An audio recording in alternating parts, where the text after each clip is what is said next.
The first time I called my best friend my wife, I meant it as a joke. The second time, I realized I was terrified of losing her. And when she looked at me across that little diner booth, cheeks burning red, and whispered, "Don't you dare take it back," I understood that sometimes the person you've been searching for your whole life has been sitting beside you all along.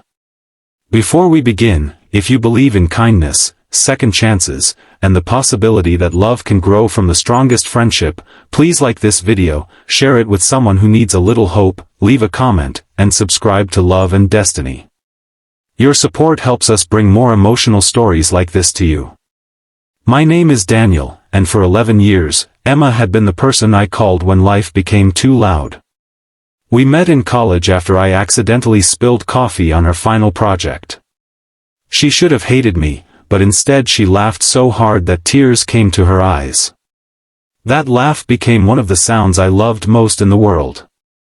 We grew up together after that, surviving terrible jobs, broken relationships, family problems, birthdays, Christmases, and all the strange little disasters that make up adult life. Emma knew my coffee order, my worst habits, my fears, and the fact that I always pretended to be fine whenever I wasn't. I knew the tiny crease that appeared between her eyebrows whenever she was worried and the way she hummed quietly when she was happy. We were inseparable, but never together. At least, that was what we told ourselves. I had dated women who were beautiful, intelligent, and kind.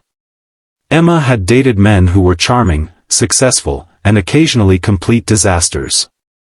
Every time one of us started seeing someone seriously, the other tried to be supportive. But there was always something uncomfortable underneath the congratulations, something neither of us wanted to name. We were afraid that saying the truth out loud would destroy the friendship that had become the safest place either of us had ever known. Then, 3 months before that night at the diner, my father died. His death changed the shape of everything.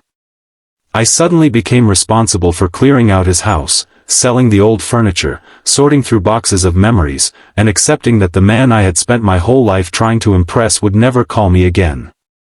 I stopped answering messages. I stopped going out. Some mornings I couldn't even find the energy to make breakfast. Emma never asked me to explain. She simply showed up. She brought groceries and left them in my kitchen. She sat beside me while I sorted through photographs.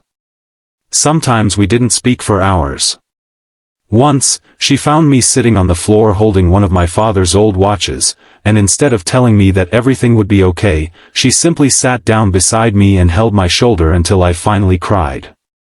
That was when I began realizing something frightening. Emma wasn't just my best friend. She was the person I wanted beside me when life was beautiful, but more importantly, she was the person I needed when life became unbearable. A few weeks later, Emma received a job offer in another state. It was the kind of opportunity she'd dreamed about for years. Better salary, better position, a beautiful city, and a chance to start over. I told her she had to take it. I smiled when I said it. I even joked that she would finally escape my terrible cooking. But that night, after she left, I sat alone in my apartment and stared at the empty chair where she'd been sitting. For the first time, I understood what her leaving really meant. I might lose her. Not because we had fought. Not because she had stopped caring. But because life was moving forward, and I had spent so many years assuming Emma would always be there that I had forgotten people could leave without wanting to. I wanted to tell her how I felt, but fear stopped me. What if she didn't feel the same? What if I confessed that I loved her and suddenly the friendship that had survived everything disappeared? So I did what cowards often do when the truth becomes too frightening. I waited. The night everything changed, Emma and I went to our favorite diner, the same little place where we'd celebrated birthdays, breakups, promotions, and one spectacularly terrible New Year's Eve.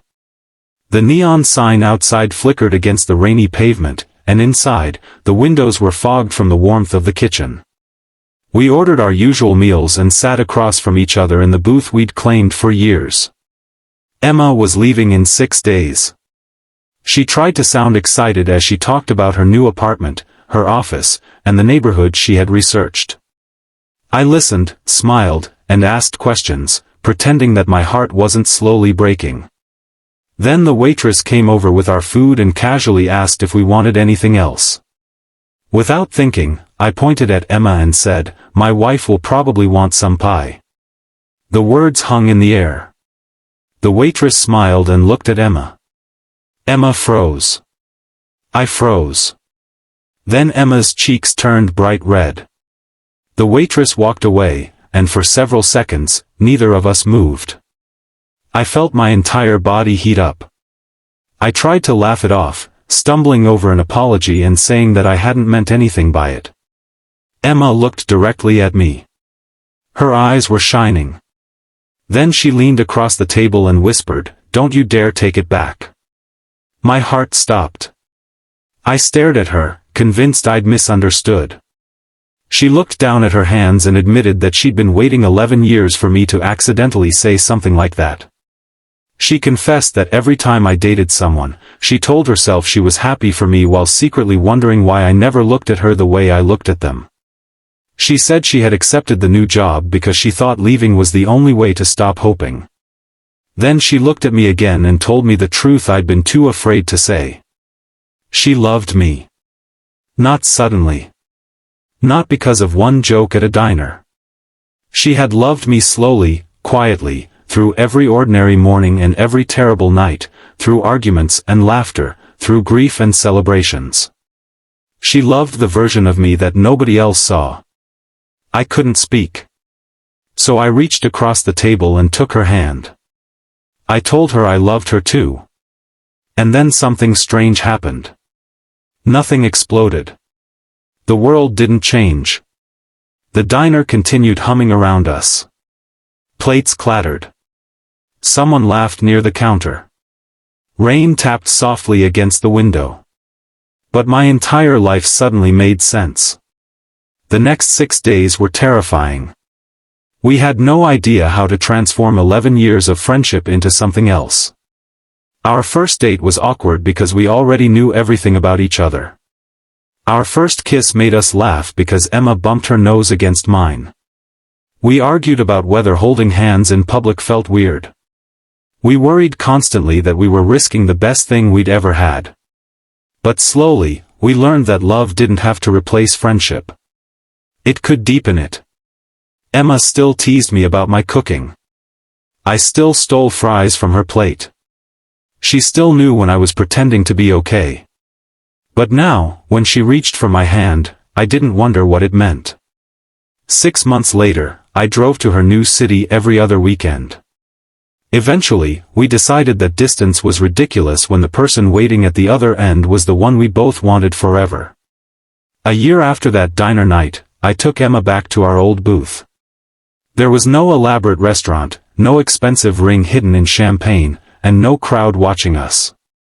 Just 2 plates of pancakes, 2 cups of coffee, and the woman who had somehow been home long before either of us understood what home meant.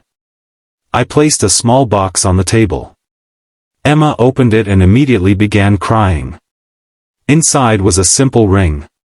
I told her that 11 years ago, she became my best friend. Somewhere along the way, without either of us noticing, she became the person who carried pieces of my heart. And now I wanted to spend the rest of my life making sure she never had to wonder whether I would choose her. She said yes before I finished asking. If this story touched your heart, please take a moment to like the video, share it with someone who believes that the greatest love stories sometimes begin with friendship, and subscribe to Love and Destiny. Your support truly means more than you know. And before the story ends, I want you to leave one special comment. Sometimes love was beside me all along. Because maybe that's the lesson Emma and I needed all those years to understand. Love doesn't always arrive like thunder. Sometimes it grows quietly beside you, in shared meals, late-night conversations, painful goodbyes, stupid jokes, and the person who stays when everyone else walks away. Sometimes your greatest love story isn't waiting somewhere far beyond your life. Sometimes she's sitting across from you in your favorite diner, blushing because you accidentally called her your wife. And sometimes, when you finally find the courage to tell the truth, the person you've loved all along looks into your eyes and says the words that change everything. Don't you dare take it back.